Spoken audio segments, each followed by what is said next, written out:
مرحبا بكم في خيامتي. جيتكم بهذه التدبيرة كي يكون عندكم كمية قليلة من اللحم تقدروا تحضروا به هاد الوصلة ولا هاد الكمية، راح تجيكم زاكية. دوزوا معايا باش تعرفوا المقادير وطريقة التحضير.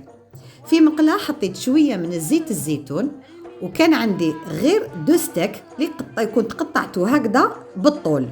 نقليه مليح وزدت له شوية من الملح وشوية من الفلفل الكحل، نخليه يطيب.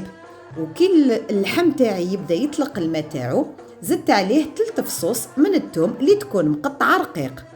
حطيت 1 برانش دو تان وزوج وريقات من الرند، تقدروا مام تزيدوا 1 برانش دو روماران. نغطي ونخلي اللحم تاعي يتشرب هادوك لي سافور. من بعد زدت 2 حبيبات من الطوماطيش اللي كنت قطعتها رقيق ونحيت لها القشره والزريعه، ونخليها تطيب وتتعسل. نقدمها مع شويه معدنوس، وهكذا يكون عندي مام شويه مريقه للتغماس. تقدروا مام تزيدوا معاها مقله بطاطا. ما تنساوش تخليوا كومونتير يفرحني ويشجعني، وابونيو.